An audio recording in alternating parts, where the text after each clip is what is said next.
Welcome back for another episode of the Sports Playbook, where I will give you the breakdown of what's been happening in the world of sport over the last 7 days. You're joined by your host, D-Moz. In today's show, we will talk about the key stories in cricket, tennis, NRL, AFL and basketball. We will dive into the world of motorsport in the Burning Rubber breakdown, provide a fast fact for your pub chat, and some sport I'm looking forward to watching this weekend. Let's get right into it. In cricket, Steve Smith has retired from one-day internationals. It comes as Australia were knocked out of the Champions Trophy by eventual winners India in the semi-final. The 35-year-old said that Test cricket remained his priority and he feels like he still has a lot to contribute on that stage. Smith has remarkable figures in the 50-over format, playing 170 one-day internationals for 5,800 runs, which gives him an average of 43. In tennis, Ash Barty and Yvonne Goolagong are immortalised with Barbie dolls. To mark International Women's Day, Barbie has immortalised two Aussie tennis icons with one-of-a-kind Barbie dolls. Mattel's celebration was for the power of friendship. Barty's Barbie outfit is what the tennis star wore whilst winning the 2021 Wimbledon final. Goolagong's Barbie is the outfit she was wearing when she awarded Barty with the Wimbledon trophy. This isn't the first time Mattel has honoured sporting stars. In 2024, Mattel honoured 9 trailblazing women's athletes from around the world, including but not limited to Venus Williams and Mary Fowler. In the NRL, the Broncos and the Storm make a strong start to their 2025 campaigns. The Broncos start their Michael Maguire era in the best way possible, smashing the Roosters 50-14, whilst the Storm thumped the Eels 56-18 to continue their extraordinary record of round 1 victories, which is 23 years in a row. The Eagles were without their star, Mitch Moses, as his foot injury from 2024 has flared up again. He is expected to face 6 weeks on the sidelines with that injury. The Titans have been forced to relocate to Sydney due to their facility being damaged with the flooding from the cyclone. They are set to play their first match this week against the Bulldogs on Sunday. Also in the NRL, Dylan Brown has signed the richest deal in NRL history. Brown will leave the Eels at the end of the 2025 season to join the Newcastle Knights. His deal is set to make him the richest player in the NRL. So the Knights will have the 2 richest players in their team, Dylan Brown and Kalen Ponga. The deal is rumoured to be worth $14 million over 10 years. In the AFL, Hawthorn and the Giants win the opening games of the season.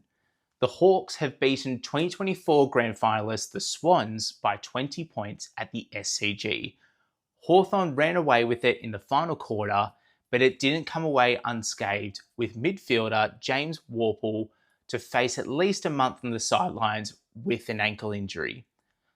The Swans were unable to give their new coach Dean Cox a victory on Friday night. But it wasn't all bad news for Swans fans, with Chad Warner and Joel Amadi putting in strong performances. The Giants put on a strong showing against the Pies with a 52-point thumping. The win also came at a cost for the Giants, with ruckman Kieran Briggs going off after clashing with his teammate Sam Taylor. Briggs was taken to hospital for further assessment on his neck.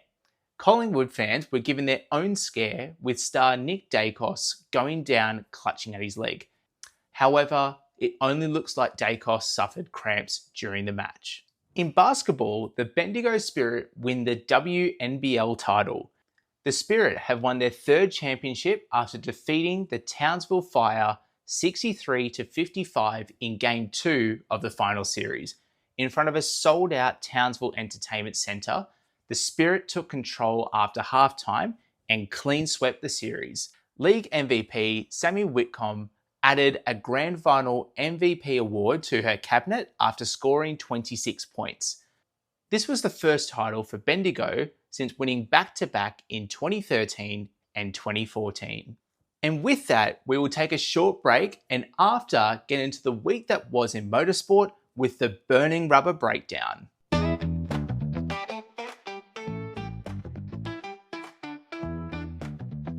It's time for the burning rubber breakdown. Let's burn it up. Cadillac become the 11th team on the 2026 F1 grid. The American squad will join the grid with the total amount of cars increasing from 20 to 22 for 2026. It is rumoured that one of the drivers will be IndyCar star Colton Herta, who is 24. He finished runner-up in the 2024 IndyCar Series and is a part of the wider Cadillac group. However, Colton will need to finish at least in the top 4 of the IndyCar Championship to qualify for a super license that's required to race in F1. Cadillac joined Audi as a new manufacturer joining the grid for next year. We haven't seen a new team on the grid since Haas back in 2016 that debuted at the Australian Grand Prix. F1 champion Max Verstappen starts his own GT racing team. Set to race under the Verstappen.com banner, Max's team will join the GT World Challenge in Europe. In the endurance category, Verstappen.com Racing will enter an Aston Martin Vantage, whilst in the sprint category, they will enter a Ferrari 296. I'm sure with Max in charge, he will handpick the talent and they'll receive great guidance from a 4-time F1 world champion.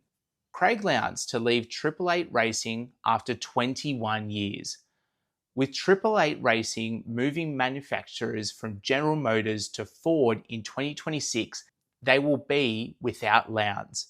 This move is due to the Lowndes association with the General Motors brand, along with the other brands associated. Whilst Lowndes hasn't been driving full-time since the end of the 2018 season, he has been a significant part of Triple Eight's endurance racing campaign since 2019.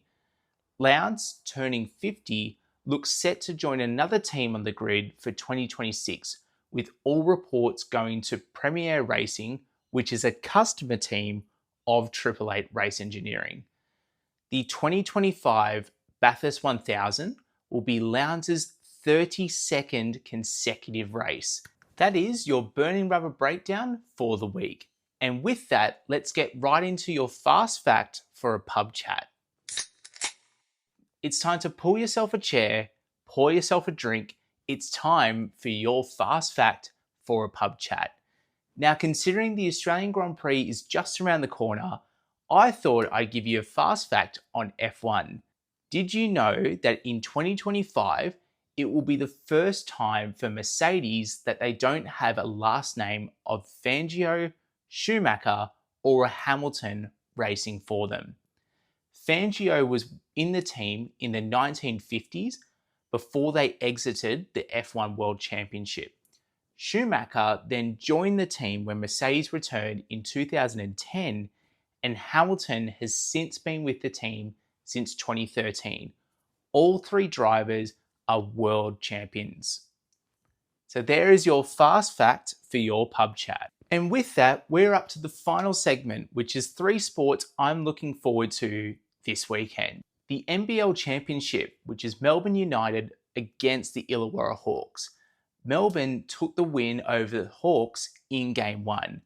Melbourne will be looking to take a 2-0 lead in the championship on Wednesday, the 12th of March.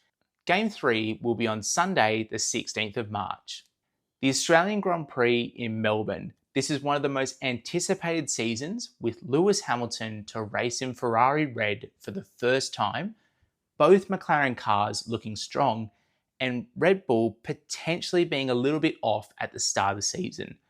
Practice kicks off on Friday the 14th, and race day is Sunday the 16th of March, 3 p.m. Australian Eastern Daylight Saving Time. And finally, in netball, the Suncorp Super Netball pre-season tournament kicks off in Adelaide from the 14th to the 16th of March. For the Swifts, it will be the first opportunity to see the new shooting duo of Helen Housby and Grace Nweki. Maria Kowendi from the West Coast Fever is back after parental leave. Sasha Glasgow of the Melbourne Mavericks will also make her return after suffering a serious leg injury in a practice match in 2024. But the team to beat is the back-to-back champions, the Adelaide Thunderbirds. I can't wait to see them out on court. The final whistle has blown on today's episode. Thanks for listening. We will catch you on the next play.